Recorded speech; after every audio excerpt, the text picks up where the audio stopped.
Hai, selamat datang di akun Ziarah Sama-sama. Ini adalah perjalanan ziarah saya dalam membaca Alkitab secara kronologis dalam waktu 1 tahun, hari yang ke-28, yaitu hari Selasa, tanggal 28 Januari 2025, yang terambil dari kitab Ayub, pasal yang ke-32, 33, dan pasal 34. Untuk perenungan firman Tuhan pada hari ini, saya secara pribadi merenungkan satu tema yang saya beri judul seperti ini. Yang muda akhirnya buka suara ke para seniornya. Sebuah bukti iman yang keluar dari hati yang peduli. Jadi itu temanya pada hari ini. Mengapa si yang muda akhirnya buka suara ke para seniornya? Karena di kitab Ayub ini, khususnya masuk ke pasal 32, satu karakter baru atau karakter kelima muncul ke kelompok sel atau kelompok kecil yang berisi 4 orang ini. Seorang yang masih muda, yang kita tidak tahu memang umurnya, tetapi jauh lebih muda daripada Ayub, Elifas, Bildad, dan Zofar. Dialah yang bernama Elihu, yang kita hanya mengetahui latar belakangnya dari nama ayahnya, yaitu Barakeel. Lalu kita tahu dia berasal dari wilayah Ram, dia berasal dari keluarga Bus. Jadi hanya informasi-informasi itu yang kita ketahui. Nah, anak muda ini, si Elihu ini sepertinya selama percakapan dari 4 orang ini, dia mungkin bersembunyi atau telah memperhatikan, mendengarkan dengan seksama percakapannya mereka dari jauh. Sehingga ketika Ayub selesai berbicara di pasal 31, Elihu menyatakan kekesalannya karena ada hal yang keliru baik dari Ayub maupun dari ketiga temannya. Nah, ketiga temannya ini yang bernama Elifas, Bildad, dan Zofar begitu membuat Elihu marah karena mereka bertiga hanya dapat menyalahkan Ayub tanpa mau memberikan solusi lagi kepada Ayub. Meskipun mereka pun sebenarnya telah terpancing emosi serta mereka juga sudah kehilangan kata-kata mereka. Menariknya, Elihu pun juga memiliki kekesalan atau kemarahan kepada Ayub karena Ayub telah mengatakan beberapa hal yang akan membuat Ayub sebenarnya blunder di hadapan Tuhan Allah.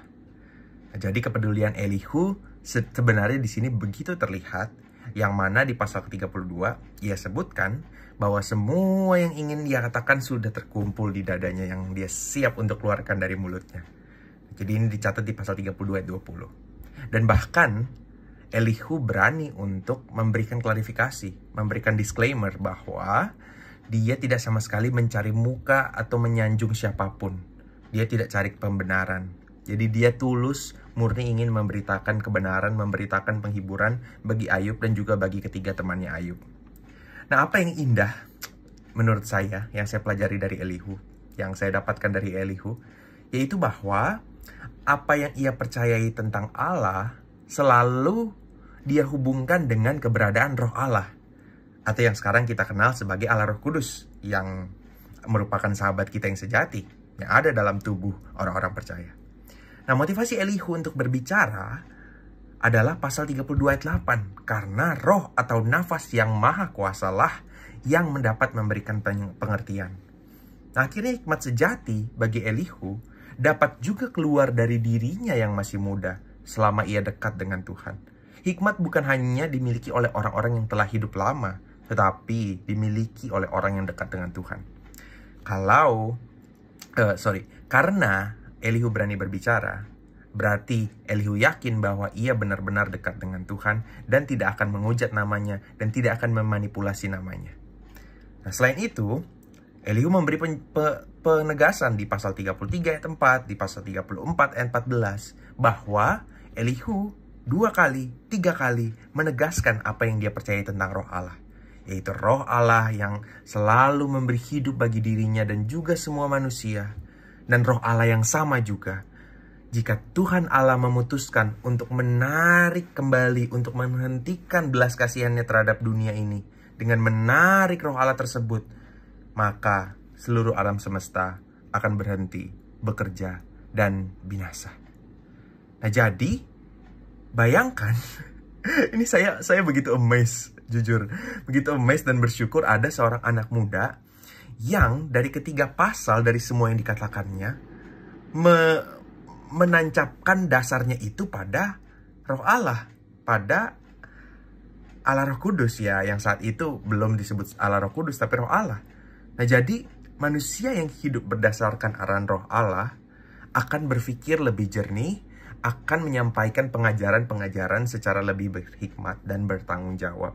Karena dia begitu sadar tentang siapa yang berada di dalam tubuhnya dan siapa yang memberi kepadanya pengertian-pengertian akan kehidupan.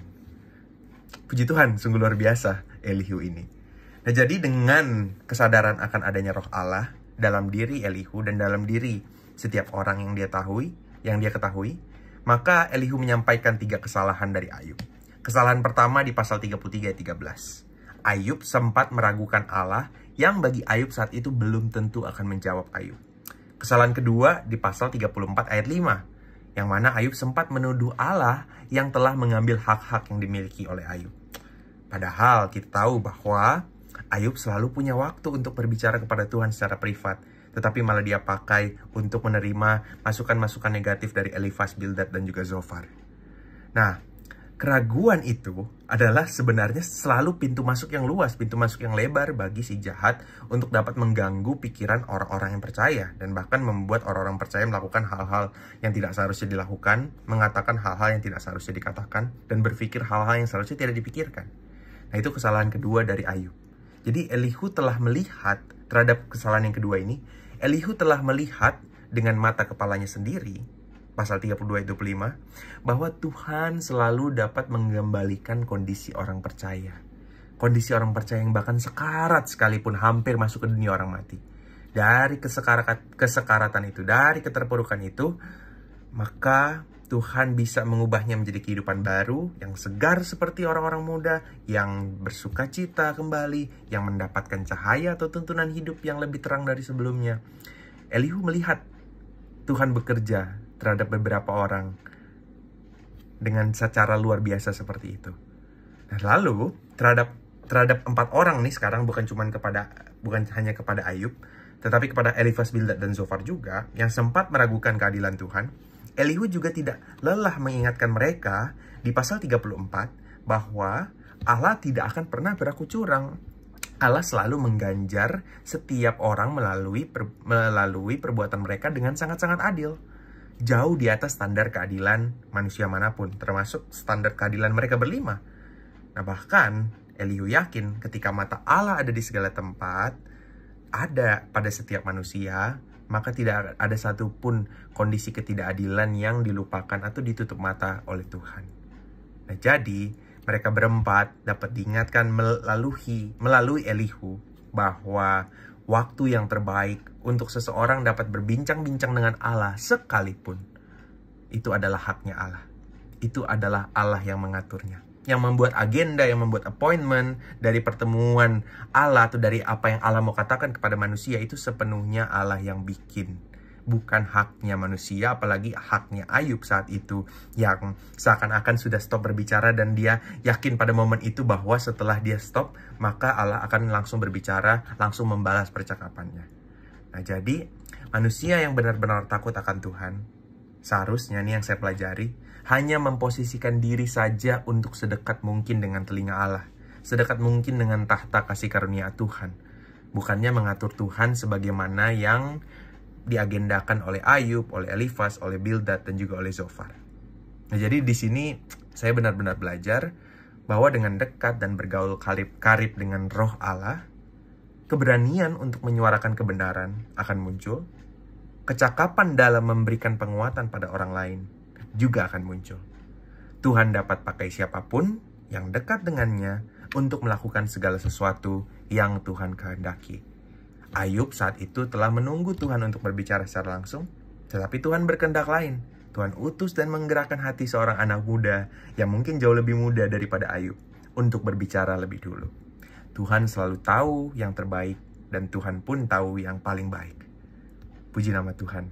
Kira-kira beberapa hal ini yang saya pelajari yang menjadi berkat buat saya secara pribadi. Tuhan Yesus memberkati.